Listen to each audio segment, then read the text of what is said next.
Vamos a comenzar invocando la presencia del Espíritu Santo. Amén.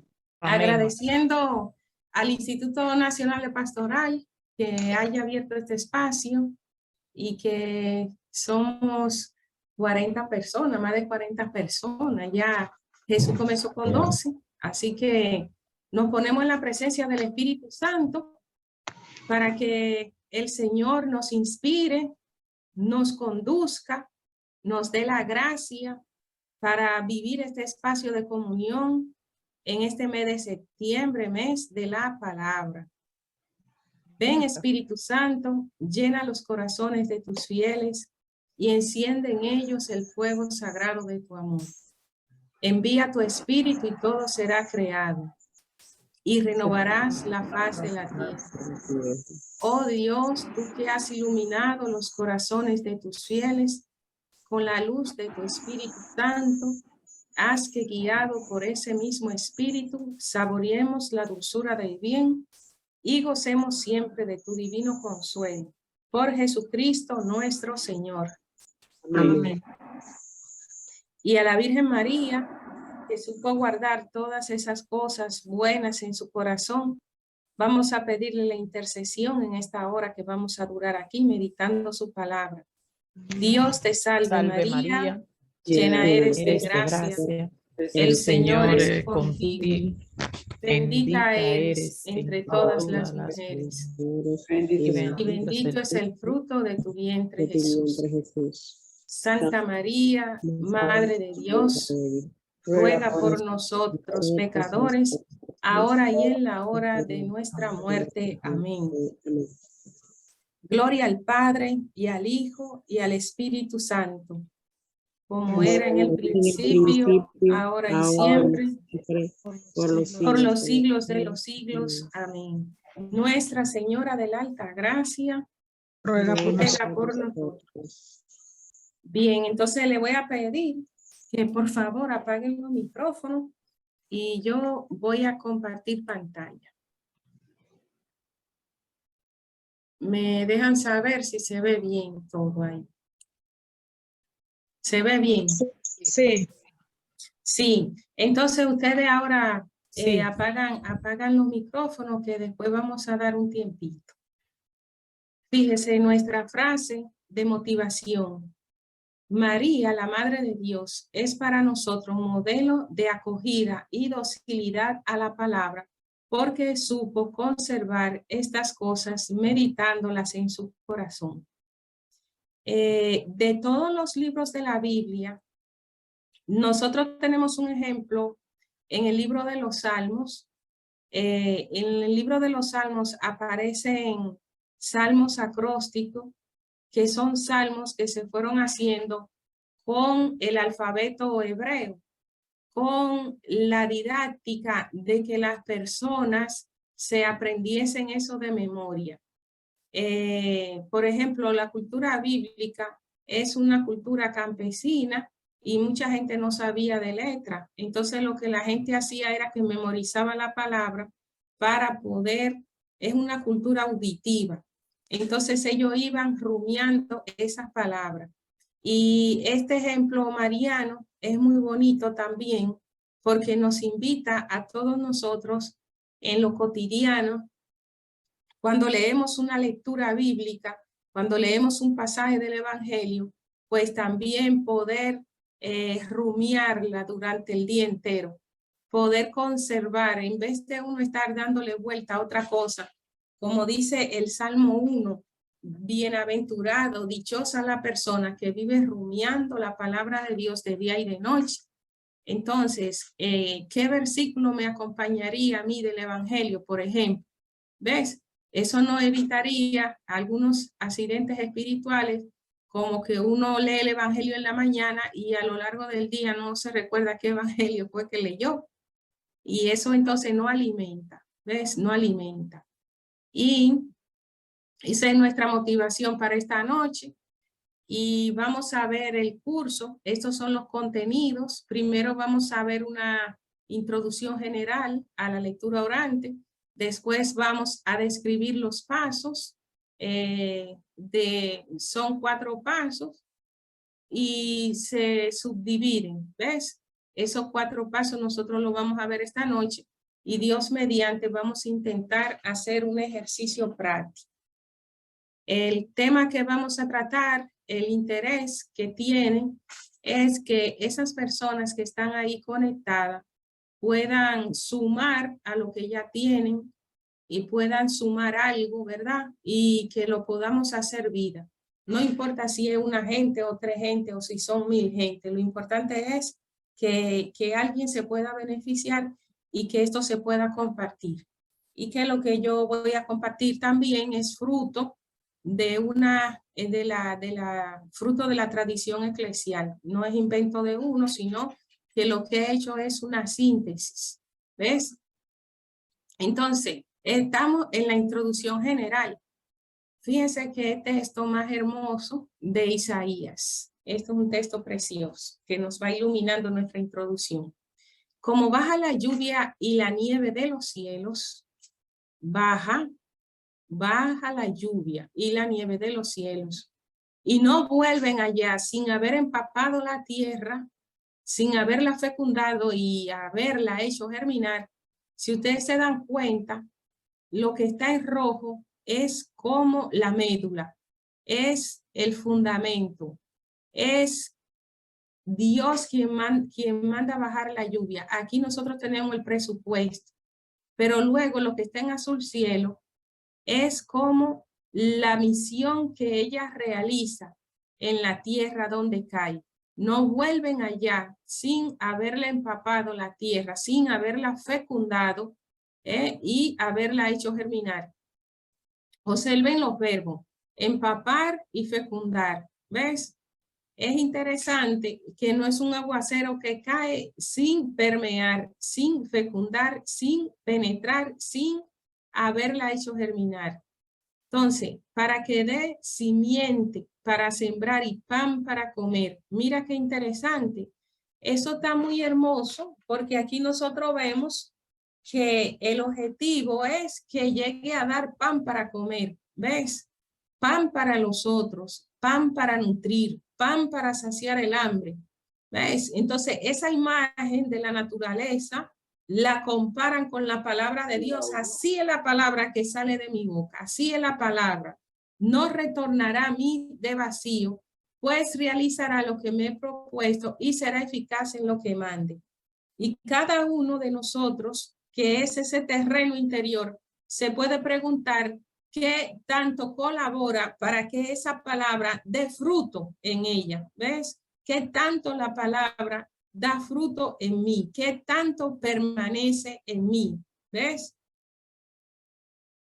Entonces, seguimos avanzando. Entonces, ¿qué es la lección divina? No se trata de una lectura espiritualista o de un texto de edificación. No es algo como que beneficie a nivel meramente humano, meramente psicológico. Es mucho más que eso. ¿Ves? No es exclusivamente un estudio de carácter exegético, aunque implica la disciplina o el ejercicio intelectual, pero no se queda ahí. Entonces, fíjense cómo se le llama lectura divina, lectura sagrada, lectura orante. Son términos que indican un encuentro dialogal entre Dios que habla y la persona que escucha. La fe bíblica es una fe auditiva. En ningún momento Dios no se caracteriza por dejarse ver. Nadie puede ver el rostro de Dios. La experiencia de Dios es auditiva. Entonces es interesante, súper interesante, cómo esa palabra tiene una voz viva y sale al encuentro de nosotros, ¿ve? La persona que escucha.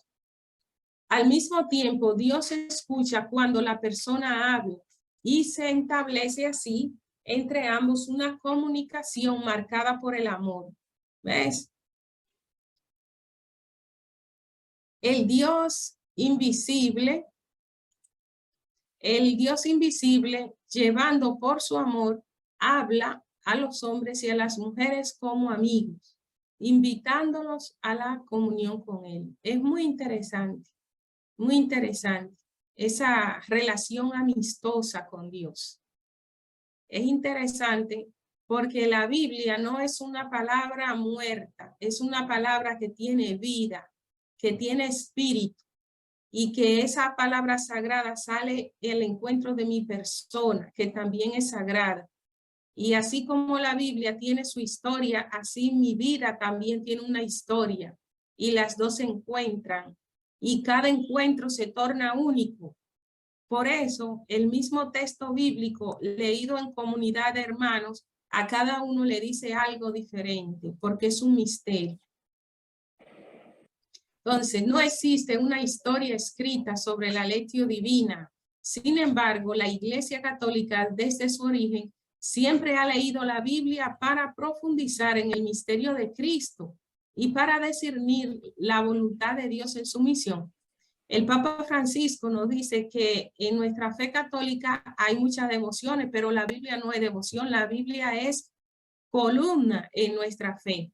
¿Ves? Porque es esa fuente, una de las fuentes principales donde nosotros conocemos la voluntad de Dios.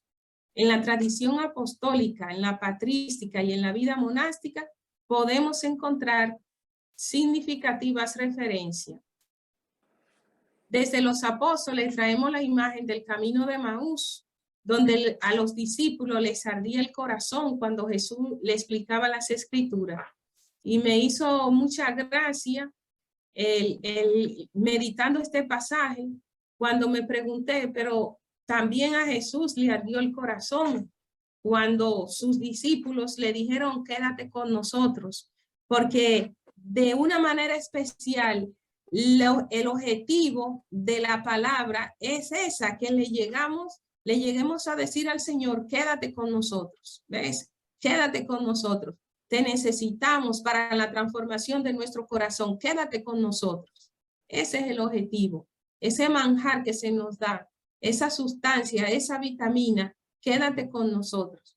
Hasta llegar a decir, como esa muchacha del Cantar de los Cantares, encontré al amor de mi alma, lo abracé y no lo dejaré jamás. La tradición monástica ha tenido siempre como elemento constitutivo de su propia espiritualidad la meditación de la Sagrada Escritura, particularmente esta modalidad orante. Aquí se nos invita a continuar desde nuestro contexto, en nuestra época, en nuestra realidad, con esta verdadera escuela de vida espiritual, en las que se leen las Escrituras según el Espíritu Santo en la iglesia. Una persona muy cercana me dijo, hermana, ¿y por qué será que yo termino mi oración tan rápido? Termina la oración tan rápido. ¿Qué tú haces en la oración? Yo leo el evangelio. Pero ahora tú tienes que agarrar cada versículo de eso y preguntarte cómo lo estás viviendo. Si tú te preguntas cómo está viviendo cada frase que Jesús dice, entonces el día entero te será poco para hacer la oración. Tú verás cómo la oración se prolonga en calidad, en frutos y en tiempo. Desde la patrística, la iglesia ha recomendado acercarse a la escritura en diálogo con Dios. Como dice San Agustín, tu oración es un coloquio con Dios. Cuando lees, Dios te habla. Cuando oras, hablas tú a Dios. Esto es muy importante porque cuando estamos haciendo lectura orante, tomar conciencia de que no estamos leyendo un libro de geografía, sino que es Dios que está hablando. ¿Ves? Decía Orígenes, uno de los maestros de este modo de leer la Biblia, sostiene que entender las escrituras requiere más incluso que el estudio, la intimidad con Cristo y la oración. Está convencido de que la vía privilegiada para conocer a Dios es el amor y que no se da una auténtica ciencia de Cristo sin enamorarse de él. En el enamoramiento, enamorarse de Dios. Hoy, en una predicación que estaba como el señor Versosa, puso un ejemplo, y lo voy a repetir, que me gustó bastante, que era de un católico y un musulmán, que estaba el católico enseñándole la iglesia al musulmán. Entonces le dijo, este es el cuadro de la Virgen, este es de San José, y aquí en esa lucecita roja tenemos el Santísimo, ahí está la presencia de Dios, ahí está Dios mismo. Y el musulmán le dijo, yo no creo lo que tú te creas lo que está diciendo, porque si a mí me dijera que ahí estuviera mi Dios, yo no me apartara de él ni de día ni de noche. Entonces, aquí nosotros vemos que la lectura orante no tendría sentido sin ese calentarse el corazón de amor. ¿Ves? Enamorarse de Dios, desear escuchar su voz, desear madrugar. Oh Dios, tú eres mi Dios, por ti madrugo. Mi alma tiene ansia de ti, mi carne tiene ansia de ti. ¿Ves? Como tierra reseca, agostada, sin agua. Esa sed de Dios, ir a la Biblia con el corazón caliente, y Dios no es indiferente ni se hace el sordo ante esa necesidad humana, entonces se deja sentir. En la carta a Gregorio, el gran teólogo alejandrino, se recomienda dedicarse a la lección de las divinas escrituras con perseverancia, perseverancia. Algunas veces, por ejemplo, si usted le dice a un japonés que pruebe la habichuela con dulce, el japonés va a decir, uy, qué cosa más rara esa. O si usted le dice a un chino, pruebe un chin de arroz con leche, imagínense, no está acostumbrado al paladar. Entonces, eso mismo pasa con la escritura. Cuando nosotros no tenemos perseverancia, cuando no tenemos disciplina, cuando nos falta ese enamoramiento, entonces nosotros no vamos a llegar a sentir gusto. Cuando sentimos gusto, entonces comenzó la madurez espiritual con el gusto. Pero para llegar a sentir ese gusto que se convierte en sed, que se convierta en hambre, entonces nosotros tenemos que ser perseverantes. Y el Espíritu Santo que mira nuestro esfuerzo, pues entonces nos recompensa y nos despierta el gusto. Esforzarse en ella con la intención de creer y de agradar a Dios. Entonces uno se coloca como una aprendiz, como un discípulo, como dice el Isaías. Cada mañana el Señor despierta mi oído para que yo lo escuche como los discípulos. Asegura que si durante la lección se tiene la puerta cerrada, basta con llamar que el guardián abre, él abre la puerta. Por eso dice en Mateo, pidan y se les dará. A mí me encanta esa gente que está leyendo y que no entiende y le dice al Espíritu, ayúdame a comprender, ayúdame, que yo quiero entender esta palabra.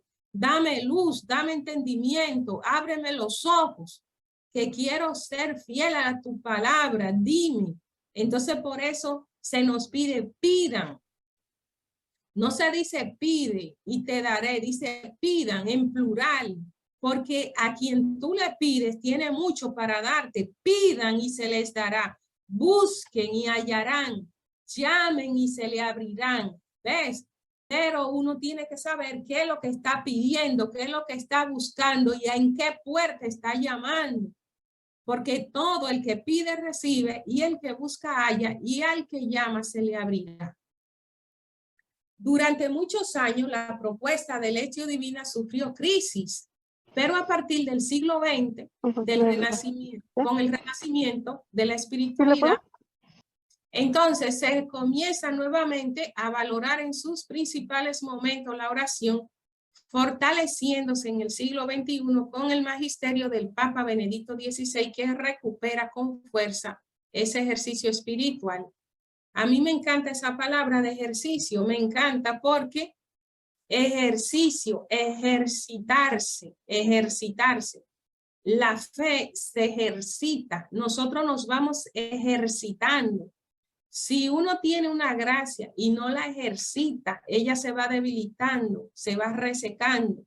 Por eso habla de ejercicio de la lectura orante, que ha de evitarse cualquier riesgo de un acercamiento individualista. Me encanta la expresión que la Biblia nace de un pueblo y está llamada a leerse en comunidad. No quiere decir que yo no la estudie personalmente, pero en su génesis la Biblia tiene ese sentido comunitario de yo alimentarme sí personalmente, pero luego está esa dimensión comunitaria, esa identidad cristiana de la comunidad. ¿Ves? Entonces hay gente que te dice, yo leo la Biblia, pero en mi casa solo. Eso no es cristiano, ¿ves? O sea, hay que leerla solo, pero luego eso tiene una repercusión, una identidad comunitaria, donde nos vamos enriqueciendo mutuamente con esa fuente inagotable de la Biblia. La palabra de Dios se nos da precisamente para construir comunión, para unirnos en la verdad de nuestro camino hacia Dios. Es una palabra que se dirige personalmente a cada uno, pero que también construye comunidad eclesial. En este sentido, la lectura orante es personal y al mismo tiempo comunitaria. Se ha de vivir siempre en relación a la celebración eucarística. En comunión con la tradición, algunos monjes del siglo XIII escribieron sobre la lección divina. Su propuesta sigue siendo válida y vigente en nuestros días. Entonces, aquí estos 4 pasos no son inventos recientes, como ustedes ven, sino que vienen de la tradición de la iglesia. Entonces, el primer paso es la lectura. El segundo paso es la meditación. El tercero, la oración. Y el cuarto, la contemplación. La lectura divina forma parte de estudios bíblicos porque no se limita a un método de oración. O sea, aunque es oración, ella cuenta con las herramientas de la ciencia para hacer una oración bien hecha, porque la fe y la razón van de la mano, no se contradicen y se integran. Entonces, por eso es que nosotros estamos haciendo un cursito, un tallercito para tener una noción, ¿ves? Que después se va enriqueciendo. Entonces, aquí vemos que nosotros vamos teniendo una fe madura, una fe que busca entender, una fe que busca comprender y que por eso se auxilia de métodos que son acreditados por la iglesia. Se necesita un escenario previo. ¿Ves? Esto es muy importante. Uno se pregunta si cada uno en su casa tiene ese rinconcito reservado para las cosas de Dios. Si no lo tiene, váyalo haciendo porque ayuda bastante. Y da como ayuda mucho a la espiritualidad, reservar un espacio, aunque Dios está en todos lados, pero ayuda bastante para la disposición, el tener un espacio reservado para estas cosas y ambientarlo. Hay gente que le ayuda a prender una velita. A mí me dijo una persona una vez, y ya yo lo he compartido varias veces, que le ayudaba a hacer oración con una velita. Y después de eso yo he comprado muchas velas cada vez que voy a rezar, prendiendo mi velita, porque ayuda bastante. No es lo mismo prender una vela porque se fue la luz que prender una vela para hablar con Dios. Es diferente. Entonces, es importante tener un espacio silencioso, un espacio donde no haya ruido. Algunas veces, para ir detrás del silencio, nos toca madrugar un poquito o nos toca quedarnos después que todos se duerman, porque el silencio es el lenguaje de Dios. Se necesita silencio. Al mismo tiempo, se requiere garantizar o tener en cuenta detalles importantes. Por ejemplo, tener una buena traducción, como la Biblia de Jerusalén, la Biblia de nuestro pueblo, de Alonso Chequel, es muy buena, porque tiene comentarios muy actualizados a nuestro continente. También la última versión de la Biblia la tradujo el CELAN, que se llama Biblia en América. Está la Biblia latinoamericana. Cuando uno comienza a estudiar la Biblia, uno no se da cuenta de la importancia de tener en cuenta en qué año, qué edición esa Biblia. No es lo mismo tener una Biblia del año 70, del año 80, que tener una Biblia del 2019, 2018, una edición reciente, o del 2009, ediciones recientes. ¿Y por qué? Que cambió la palabra. La palabra es la misma, pero la manera en cómo se traducen esos textos es diferente, se van perfeccionando, van encontrando nuevos diccionarios, nuevos léxicos, van haciendo comentarios más actuales.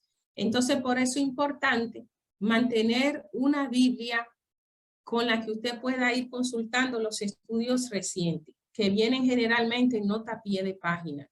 Y en el texto se revisan las traducciones de los textos originales. Entonces, es importante tener un material de apuntes para tomar anotaciones necesarias. Por ejemplo, le voy a poner un ejemplo. Yo siempre me auxilio para hacer los comentarios de la mañana, me auxilio o de la guía mensual o de el rayito de luz para poder hacer anotaciones. ¿Ves? Por ejemplo, mire, déjeme ver si se ve. Así, yo voy rayando y voy dialogando con los pasajes. Entonces, a mí me gusta eso para no dañar la Biblia, usted ve, para no dañar la Biblia, sino que voy escribiendo, subrayando verbos, distinguiendo personajes, y así no leo el comentario. Lo que hago es que estudio los textos, ¿ves? Entonces, tener material de apunte para tomar las anotaciones necesarias, ayuda a adquirir un buen diccionario bíblico también, ¿ves? En la Paulina se compran, en el internet se pueden descargar algunos diccionarios. Hay una revista bíblica en la red que se llama Revista de Interpretación Bíblica Latinoamericana. También se pueden acceder a esos links. En caso aparezcan conceptos que quieran aclaraciones y definición. En el internet también están unos manuales muy buenos que son de hebreo español, que viene el texto en hebreo y la traducción en español, o que viene el texto en griego y la traducción en el español. Cuando uno tiene confusión de que si ese término es así o es así, pues ahí en esos materiales uno puede rebuscar. La música de fondo es opcional, hay gente que le ayuda y otras personas que no. Entonces dependerá mucho de lo que le ayuda a la persona a concentrarse o a disponerse, o si se dispersa con el ruido. Hay personas que se sienten ayudadas por la velita, como ya hemos hablado, y para algunas personas es favorable escoger un lugar para la lectura oral. ¿Ves?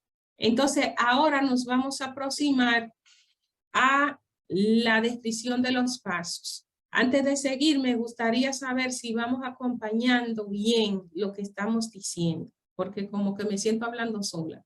Vamos a ver. ¿Alguien quiere decir algo antes de meternos? Si vamos bien, si se está entendiendo, si vamos muy rápido. ¿Qué les parece? Yo podría decir algo. Diga. Yo también. Dígame algo, venga. Yo también. Yo entiendo que usted está dando una explicación bastante desmenuzada, bastante amplia e entendible, y que al mismo tiempo que está explicando todo lo que está escrito y estamos escuchando, también está poniendo ejemplo de cada cosa para que así nos ayude a irnos grabando aunque son largos los textos y no lo podemos poder retener todo en la mente, pero con esa explicación que usted está haciendo, pues es una forma de que se nos quede la información. Yo entiendo Sí. que vamos bien y que podemos seguir haciéndolo mejor, profundizando con cada cosa de la que usted va diciendo. Ahora, yo no sé si este material va a estar disponible más adelante. Sí, sí, sí, sí, eso no va a hacer nada en la Porque computadora, eso se le en deja a el, doña Lourdes, sí. en el caso mío particular, me gusta siempre tomar apunte, pero como son muchas cosas y vamos rápido, no hay forma de poder escribir. Quizás detallitos, palabritas básicas la voy tomando, Sí, pero me está gustando muchísimo la forma en que está desarrollando el tema. muy bien, entonces vamos a seguir y después le doy la palabra a la que tiene la mano levantada. Eh, mire, vamos a ver, la primera parte, la lectura del texto es muy importante. Si el ejercicio bíblico, un 99% es de lectura. El problema de interpretación, el problema de uno no sacarle el jugo al texto es por leer rápido. Eso es terrible. Cuando usted lee rápido, acabó con el texto. Cuanto más despacio usted lee, mucho mejor. Usted ve, por ejemplo, mire, el evangelio de hoy, por poner un ejemplo, uno comienza diciendo, un sábado. Ahí uno dice, oh, es un sábado. Ya es un detalle. Jesús atravesaba un sembrado. Bueno, no está en el templo, está en la calle. ¿Ves? Sus discípulos arrancaban espigas.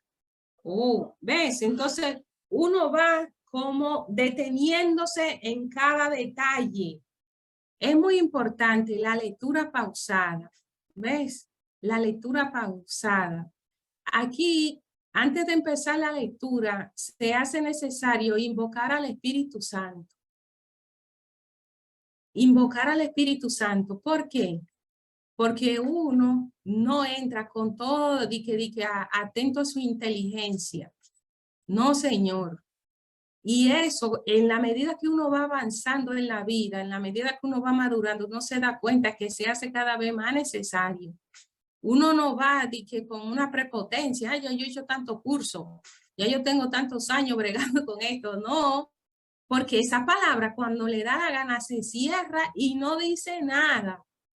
Se da una cerrada que no hay quien la abre ni con llave ni con nada, se cierra. Entonces uno tiene que ser humilde. Y entonces, cuando esa palabra que está viva ve ese corazón humilde, entonces se abre. Y ahí es que dice uno, wow, pero yo nunca había visto eso. Y mira, esa señora ni siquiera estudió Biblia y mira con qué salió. Porque la palabra es así, se abre al que tiene el corazón sencillo. Entonces, una disposición humilde, sencilla, serena, como aquellos discípulos que le pidieron a Jesús, Señor, enséñanos a orar, o como como cuando se le apareció a aquel etíope, a Felipe, que le dice Felipe, tú entiendes, dice, ¿cómo voy a entender si no me lo explican? Explícame para yo entender. Y después que entiende y explican, entonces se bautiza, ¿ves? Cuando uno comprende, entonces vienen los frutos de la palabra. Cuando de asunto se trata, cuando de asunto de gracia se trata, el mejor de los amigos es el Espíritu Santo. En mi experiencia personal, cuando llegan algunos trechos bíblicos que están muy difíciles, yo cierro los ojos, le digo, Espíritu Santo, explica esto, que está demasiado serio, está muy difícil, explícame eso, a ver, habla claro que no te entiendo. Y uno le va diciendo así, y él se lo va diciendo despacio, con humildad. Y una cosa, hay un secreto muy interesante que se lo voy a decir. Un secreto, anote esto. Yo no sé si están anotando, pero se lo voy a decir. Fíjense una cosa. Yo me he dado cuenta que cuando uno intenta vivir el día a día en gracia, cuando uno deja de chismear, cuando uno deja de criticar, cuando uno deja de hacer maldad, cuando uno deja de mirar al otro atravesado, cuando uno deja de decirle a la gente me cae pesado, aunque sea por dentro, cuando uno va limpiando su corazón, entonces los ojos se le vuelven como un colirio y usted comienza a ver cosas en la Biblia que nunca antes se le había visto. Eso es así, eso es un misterio, eso es así. Cuando usted lleva una vida de adoración, que usted va a misa, que usted se confiesa, que usted hace favores, mire, esos ojos se ponen, que la Biblia se le pone, y usted ve la cosa clara. Entonces como que el Señor le va recompensando. Usted no puede desvincular la vida cotidiana, no la puede desvincular del ejercicio bíblico, no la puede desvincular, no la puede desvincular porque es un misterio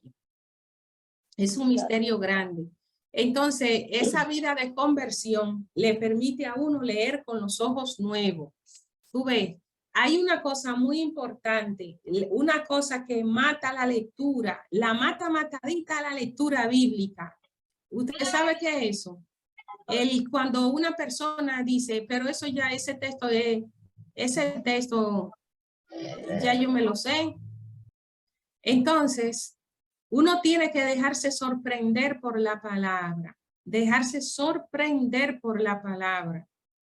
Desde que usted se acelera de que ya se sabe el texto, y eso dice así, así, así, lo repite de memoria, se le olvida disfrutar los sustantivos, los verbos, los artículos, las partículas, todo, entonces ya el texto queda medio muerto, ya no lo dejó hablar, hay que dejarla hablar, no se puede uno adelantar, hay que posar los ojos en cada escena, ¿ves?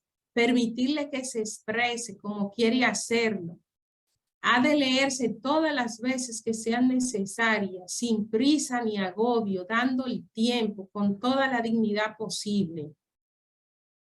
Entonces, la paciencia y la lectura divina son hermanas gemelas.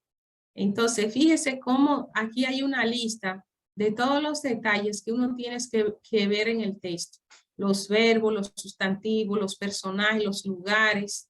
¿Ves? No es lo mismo si la escena está en el campo, si está en la ciudad, si está en el templo o si está en una casa. Las imágenes que aparecen, fijarse en una imagen central, en los momentos, si es de tarde, si es de noche, si estaba oscuro, si estaba claro, si era de día. Tú ves, esos detalles son los que marcan la diferencia, que te hacen, y hay una cosa que no está ahí, pero que es muy importante y que me ha dado mucho resultado en la experiencia bíblica, que son los sentimientos, ¿ves? Por ejemplo, ¿y qué sentía Pedro cuando Jesús se le estaba acercando para lavarle los pies? También en el texto, todo eso son detalles de la lectura. Todo lo que estamos hablando son detalles de la lectura. Han de tener especial atención a aquellos términos que más se repiten. Cuando una palabra se repite, es importante ir rayándola. Ve, mira, aparece 5 veces el verbo ver. Entonces puede ser que la reflexión vaya en torno a la mirada de Jesús, la mirada ¿ves? Dependiendo, entonces el texto tiene una autoridad y no es usted que se la da, el texto se la da a usted, ¿ves? Dependiendo del asunto que más se repite. Entonces, en torno a esos términos que se repiten, gira la idea central. Al mismo tiempo, se necesita intentar descubrir un hilo conductor o identificar la idea central del texto. ¿Ves? Los detalles están para reforzar la idea central. Esto pueden tomarse como céntrico. Por ejemplo, del Salmo 22, ¿cuál es la idea central? La idea central es, Yahvé es mi pastor, nada me falta. Si yo le quito esa frase, el Salmo entero no se entiende, porque después sigue, En verdes pastos me hace reposar, me conduce a fuentes tranquilas. Usted le puede quitar una de esas frases y el salmo se entiende, pero si le quita la central no se entiende. Entonces, cuando yo quiera buscar la idea central de un texto, usted se pregunta, si le quito esta frase, el texto se entiende. ¿Ves? Y así se va descubriendo, se va priorizando. Algunas veces da la impresión que hay muchas ideas en un solo texto y pasa que en un texto pueden haber varias subunidades de pensamiento, cada una con una idea clave, pero luego habría que buscar el hilo conductor de cada una de esas escenas. Entonces, aquí tenemos, por ejemplo, la parábola del sembrador. ¿Ves? Enseguida descubrimos que la semilla es la palabra de Dios, pero ¿qué no quiere decir con la semilla caída en el camino? Tiene que ver con el tiempo que la persona persevera siendo fiel a esa palabra. Entre las espinas se ahoga, pero sobre la piedra dura menos, en el camino menos aún. Las que caen en tierra buena son las que perseveran hasta el final. También recuérdense que estamos dando detalles de la lectura, de los casos que uno se puede encontrar en una lectura bíblica, tanto del Antiguo Testamento como del Nuevo Testamento. Algunas veces nosotros tenemos un texto bíblico y ese texto bíblico del Nuevo Testamento, Jesús está hablando del Antiguo Testamento. Ya no se le va a dar más sino que el de Jonás. Muchas veces Jesús hablando cita el Antiguo Testamento. Entonces es interesante, ¿ves? Que puede que esté ahí la clave de interpretación. Hay que fijarse si el autor del Nuevo Testamento cita el Antiguo Testamento tal cual o si omite alguna expresión. Y un ejemplo de eso es cuando Jesús predica en la sinagoga y proclama el texto de Isaías 61. Entonces, Lucas quitó la última parte. Cuando usted ve que Jesús dice en la sinagoga, el Espíritu del Señor, leyó el texto de Isaías que decía, el Espíritu del Señor está sobre mí porque me han ungido para, y así va hablando.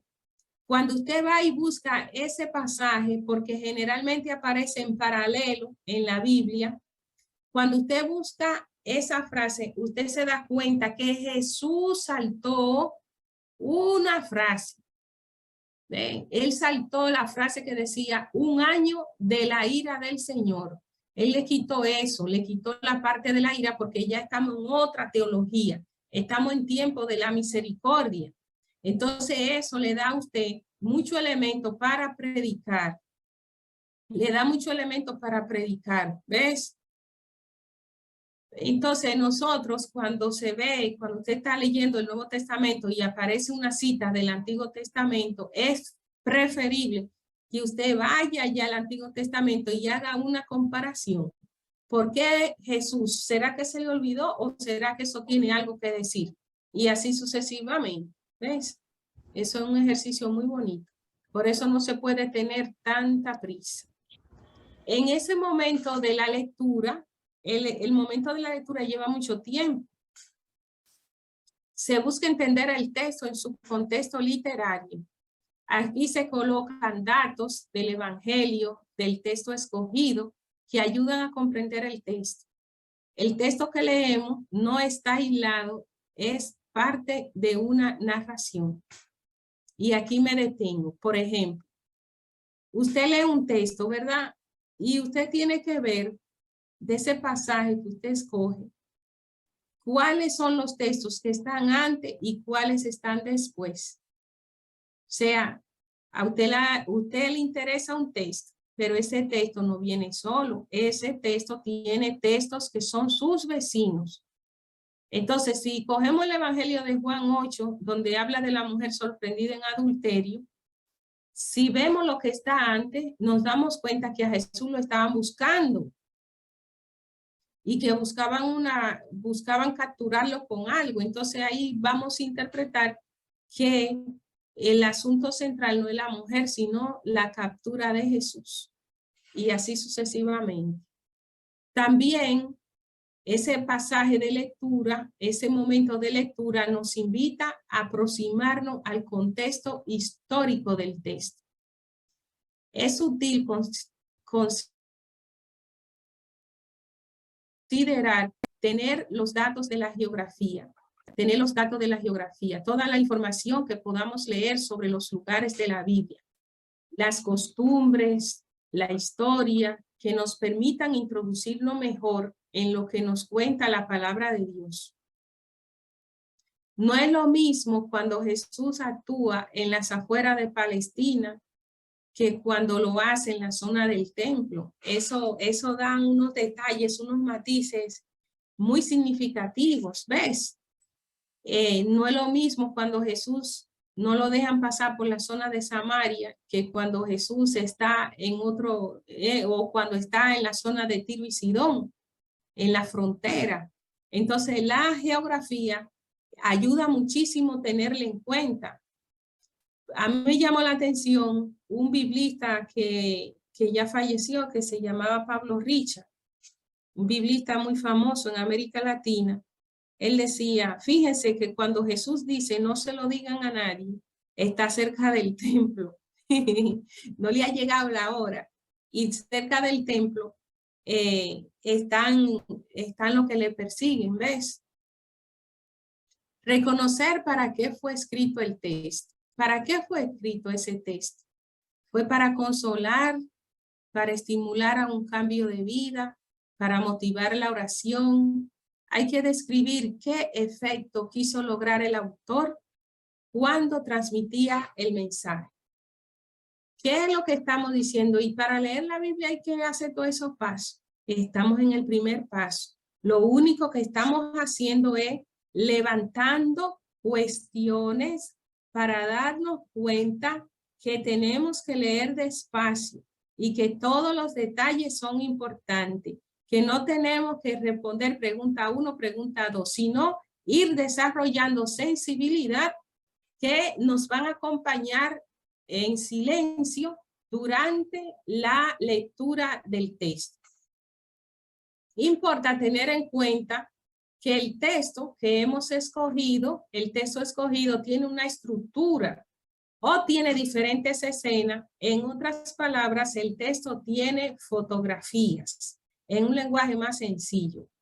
Es como que si usted lee el pasaje del Evangelio y fuera a ponerlo por fotografía, por escena, ¿ves? Por ejemplo, cuando Jesús se pone la toalla es una fotografía. Cuando se arrodilla es otra fotografía, como si fuera la fotografía de un Vía Crucis. Asimismo, en todos los textos bíblicos tenemos que descubrir las escenas que tiene. Se trata de descubrir cómo está armado el texto. Algunas veces las palabras están organizadas o las frases y forman una estructura. Por ejemplo, fíjense lo que me hizo mucha gracia descubrir.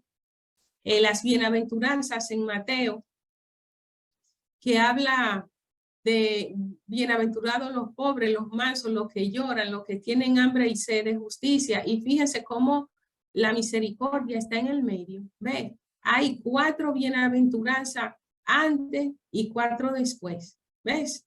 4 después. Y eso es una estructura que pasa desapercibida, pero que usted tiene mucho que decir ahí, que la misericordia está en el corazón de las bienaventuranzas. Eso tiene una gran riqueza teológica. Después que usted está leyendo, releyendo y rebuscando y que ha analizado todos esos verbos, todos esos sustantivos, perdón, que usted ya vio todas esas fotografías, entonces usted va a intentar sacar una frase que sintetice todo. Entonces ya ahí usted se está acercando al hilo conductor. ¿Ves? Resumir en una sola frase lo esencial. Y después yo le voy a resumir otra vez todo eso de la lectura. Cuando yo voy a leer un texto, ¿qué es lo que tengo que hacer? Primero lo leo en voz alta, despacio. Segundo, vuelvo a leer otra vez, fijándome en los personajes. Todo lo que yo le estoy diciendo lo estoy resumiendo. Después voy a ver cuáles son las palabras que más se repiten. Después voy a ver cuántas escenas tiene el texto, cuántas fotografías tiene. Y después voy a ver si es de noche, si es de día, si está afuera o si está adentro, si está en una casa o está en el templo, dónde que está. Me voy a fijar si aparecen niños, si aparecen hombres, si aparecen mujeres, ¿ves? Y también voy a poder ver la nota a pie de página de los comentarios para conocer algo del contexto, ¿ves? Es interesante la cosa. Y posteriormente, cuando tenga todos esos elementos, voy a decir, ahora voy a sacar una frase central de por dónde va la cosa. Y ahí pasamos entonces a un segundo momento, que es la meditación. Si usted se da cuenta, usted dice, ¿qué es lo más importante del primer paso de la lectura? Es ver qué dice el texto. Todo lo que nosotros vimos, qué dice el texto de los jóvenes o de los niños, de las mujeres, de los personajes que aparecen, qué dice el texto de los verbos, qué dice el texto de los lugares, todo, qué dice el texto. Y después que ese texto me ha dicho todo lo que tengo que decir y yo lo he respetado, entonces voy a un segundo momento que es la meditación. ¿Qué me dice a mí el texto? Que era lo que yo le decía a la persona. Usted termina rápido porque usted nos está confrontando. ¿Qué le dice a usted cada detalle? Entonces, aquí tenemos la frase de Samuel, habla, Señor, que tu siervo escucha, que tu sierva escucha. Es el momento de ahondar en el silencio para interiorizar el texto. Aquí es el momento de dejarse uno confrontar con la palabra. Aquí se escogen frases significativas para saborearlas y repetirlas. Y hay una frase que me dice más que otra. Entonces yo digo, esa frase me llega, me está tocando. Esta es la que me quedo. ¿Ves? ¿Qué sentimiento me está provocando? Cada uno personalmente y comunitariamente debe dejarse interpelar y examinar. ¿Ves? Pues no se trata ya de considerar. Usted sabe que hay gente que se queda chiquito. ¿Por qué se queda chiquito? Porque no deja que la Biblia le dé su pela. Usted tiene que dejar que la Biblia le dé su pela, que le dé su pecozón bien dado. Y así uno va creciendo en confrontación con la palabra. Si la palabra no le da latigazo, usted se queda chiquito. Así que usted mire a ver por dónde que va. Entonces, téngase mucho cuidado con poner de que, yo voy a predicar, ¿verdad? Entonces yo me voy a saltar este versículo porque esto me está diciendo a mí muy duro. Entonces, como a mí me dice duro y yo no tengo coraje de hablarlo, yo me voy a saltar eso. ¿Usted sabe qué usted tiene que hacer cuando le pase eso? Usted tiene que irse a confesar de una vez, porque está dañando la evangelización. Está dañando la evangelización. Entonces uno no puede estar por la vida saltándose los versículos porque no se atreve a vivirlo o porque no se deja confrontar por ellos. La meditación es un proceso de apropiación personal del texto. En cuanto que la lectura iluminó el trozo bíblico de su realidad objetiva, la meditación quiere interiorizar. Aquí se llega entonces el proceso de conversión, buscando su sentido, en función de la misma, interrogamos al texto sagrado, buscando en él la luz para nuestra vida. El texto, por lo mismo, es traído hacia adentro de nuestra existencia concreta, tanto personal como comunitaria. Aquí se acentúa la repetición o el rumiar, una especie de masticación y digestión. Casi siempre las personas que se dedican a la lectura orante escogen el ejemplo de la vaca, que la vaca no traga de una vez, sino que va rumiando el día entero y así parece para poder asimilar. En ese proceso de asimilación llega la luz. Yo le digo, por ejemplo, ustedes algunos sabrán que yo suelo hacer las meditaciones personales así del evangelio por la mañana. Yo comienzo de rodillas, eso yo no lo ando diciendo, pero para que ustedes vean que la cosa es seria. Y rezando el Santo Rosario. No son los títulos que uno va teniendo, lo que le dicen las cosas a uno, no. Uno estudia, pero lo que da el rosario no lo dan los libros. Entonces uno tiene que ser humilde por lo menos pedir la humildad, porque siempre nos falta mucho. Pedir la humildad. Entonces, antes de ponerle la mano a la Biblia, lo primero que uno comienza rezando el rosario. ¿Ves? Para que la Virgen interceda también. Y porque el rosario es una síntesis de todo el evangelio también. Con la meditación, mira, dejamos pasar la palabra de Dios de la cabeza al corazón, de dejarse calentar el corazón por la palabra. Con la meditación tenemos un instrumento espiritual para conservar vivo el recuerdo del encuentro con el Señor. También a través de este rumiado nos ponemos en la presencia de Dios y dejamos que Él penetre como una espada de dos filos. Miren qué belleza esta cita, porque la palabra de Dios es viva y eficaz y más cortante que espada de dos filos. Penetra hasta la separación de alma y espíritu, articulación y médula, y discierne sentimientos y pensamientos del corazón. ¿Ves?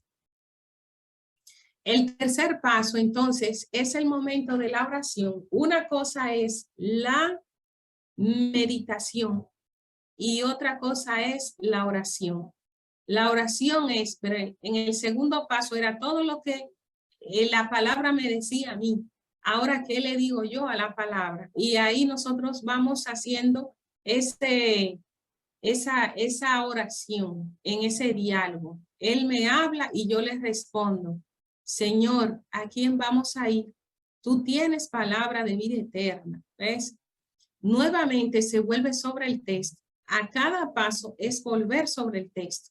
Ahora verbalizando interna o externamente lo que le respondo al Señor después de haberlo escuchado. De ahí la pregunta clave, ¿qué decimos nosotros al Señor como respuesta a su palabra? La oración como petición, intercesión, agradecimiento y alabanza es el primer modo con el que la palabra nos cambia. La oración es una respuesta. Es interesante no dejar a Dios hablando solo. ¿Ven? Cuando Dios te habla, dígale usted algo también. No dejar a Dios hablando solo. La oración es una respuesta solicitada por la palabra que nos fue dirigida por Dios. Tú ves, por ejemplo, me llega el texto ahora de Isaías, ¿a quién enviaré? Y él dice, mándame a mí, aquí estoy, mándame a mí. O sea, a cada palabra que el Señor nos da, nos pide una respuesta. Fue Él quien tomó la iniciativa de hablarnos, porque nos amó primero. Ahora viene nuestra retribución en forma de oración y de gesto de amor y de obediencia. Es interesante, por eso está en negrita esa obediencia. Aquí es que está la obediencia y la mansedumbre, son primas hermanas. Obedecer es dejarse transformar. ¿Ves? Yo no hago nada con escuchar si no obedezco. Entonces la escucha y la obediencia son hermanas gemelas. La actividad orante brota espontáneamente de la oración y se traduce en una admiración silenciosa y adoración al Dios de la vida. Pero en su sencillez, la oración debe ser realista y no ingenua, lo cual se va alcanzando desde la pausada y atenta lectura. Es muy importante en todo esto lo que es la sinceridad del corazón, ¿ves? Ser sincero, ser leal, ser transparente. Entonces, voy a pasar esta y nos quedamos en el último punto, que es la contemplación. La contemplación es lo que se queda conmigo para la vida. ¿Qué nos hace vivir el texto? ¿Ves? Como dice San Pablo, ya nosotros tenemos la mente de Cristo, ya no soy yo quien vive, es Cristo que vive en mí. La lectura divina se concluye con la contemplación comprometida, durante la cual aceptamos como don de Dios su propia mirada al juzgar la realidad y nos preguntamos, ¿qué conversión de la mente, del corazón y de la vida nos pide el Señor? Dice San Pablo en la carta a los romanos, no se ajusten a este mundo, sino transfórmense por la renovación de la mente, para que sepan discernir lo que es la voluntad de Dios, lo bueno, lo que agrada, lo perfecto. Entonces, la contemplación es mirar con los ojos de Dios. Eso que yo viví, que yo saboreé, eso que rumié, eso que escuché, eso que respondí, llevarlo a la vida. Esa es la contemplación. ¿Qué nos hace vivir el texto? Entonces hay un lema de la espiritualidad dominica que dice contemplar y darlo contemplar. Toda lectura de la Biblia seria siempre nos lleva al compromiso. ¿Ves? Entonces, mis hermanos, el tiempo está acabando y yo tenía un texto aquí, pero que era para practicarlo, pero solamente le voy a decir algunas estrategias que le pueden ayudar. ¿Ves? Por ejemplo, aquí todo lo que está en rojo son formas verbales, que uno lo va haciendo así. Usted puede ir practicando esas cosas en su casa con lápiz de colores, ayuda bastante. Lo que está en amarillo son los personajes que le fui sacando. Lo que está en azul son las palabras, los sustantivos que son más importantes. ¿Y cómo se hacen las escenas? Pues fácil. Mire, las escenas hay que identificar dónde comienza un texto y dónde termina. Por ejemplo, dónde comienza la frase y dónde termina para sacar las fotografías.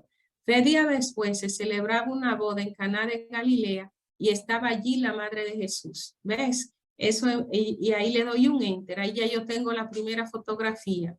Usted se da cuenta qué cosa más hermosa. Desde el primer versículo se realza la presencia de la madre. Fue invitado también a la boda Jesús con sus discípulos. ¿Ves? Ahí hay otra fotografía. Ahí hay otra fotografía. ¿Ves? Pero también yo puedo juntar esa con la de arriba para que no se quede tan picadillo. ¿Ves?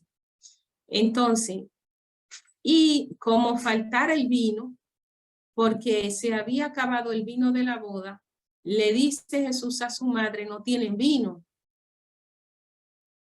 Jesús le responde, ¿qué tengo yo contigo, mujer? Todavía no ha llegado mi hora. Dice su madre a los sirvientes, hagan lo que él les diga. Entonces, aquí nosotros tenemos, ¿ves?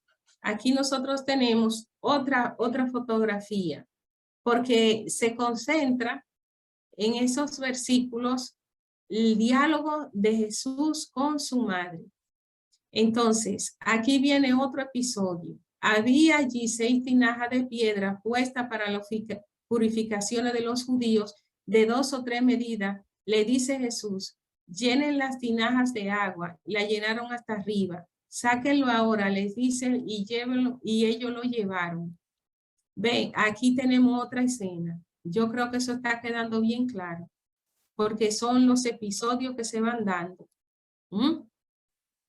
Cuando el maestresala probó el agua convertida en vino, como ignoraba de dónde eran los sirvientes, los que lo habían sacado el agua, sí que lo sabían, llama el maestresala al novio y le dice, todos sirven, el vino no es bueno, y cuando ya están bebidos, el inferior, pero tú has guardado el vino nuevo hasta ahora. Entonces, ¿cuántas fotografías tenemos? 1, 2, 3 y 4. ¿Ves? Todo eso es lectura. Entonces, aquí nosotros tenemos un texto donde vemos el liderazgo de la madre, donde podemos ver su fuerza intercesora con el hijo, donde vemos viendo la confianza que ella tiene, pero al mismo tiempo la prudencia.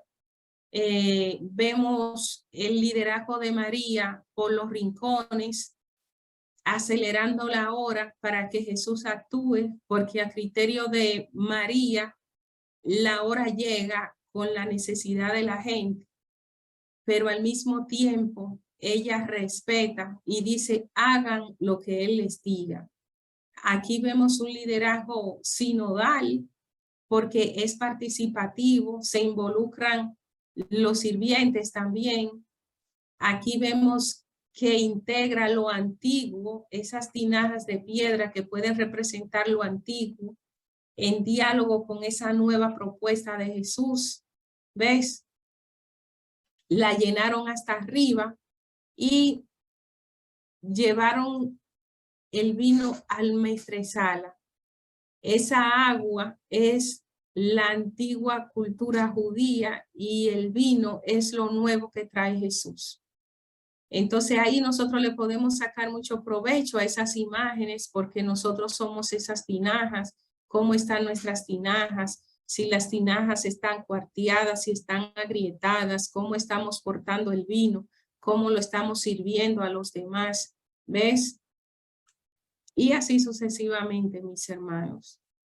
Entonces, habría muchas cositas que compartir, pero a grandes rasgos esa sería la propuesta.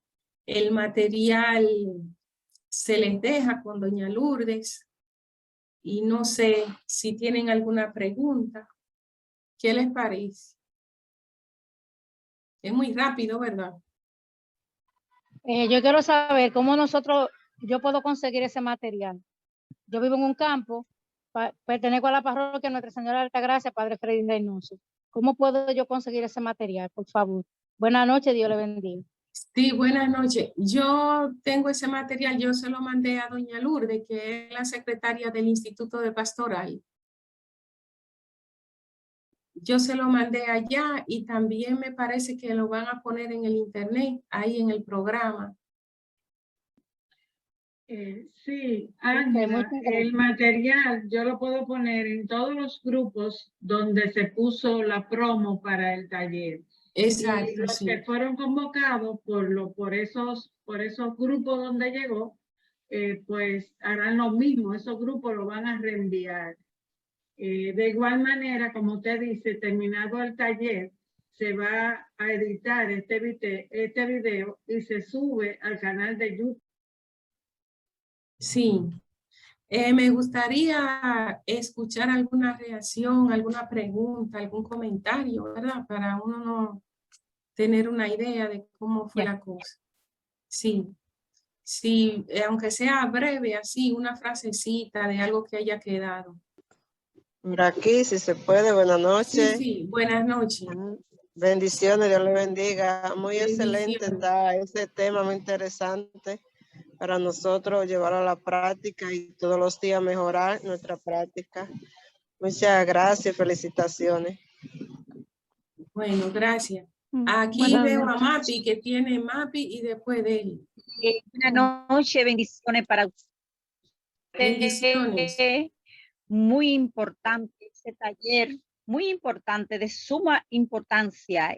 Pertenezco a Ranchito, la parroquia Nuestra Señora de la Altagracia, donde está el padre Freddy Reynoso.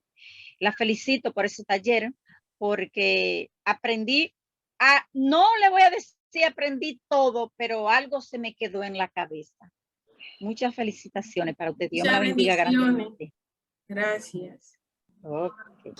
Buenas noches, mi nombre es Juana Herrera y me siento bien con el taller y es algo más para crecer más en la palabra de Dios y para aprender más. Cada día más es muy bueno, muy importante. Pertenezco a la parroquia de aquí de la Altagracia, el Ranchito La Vega.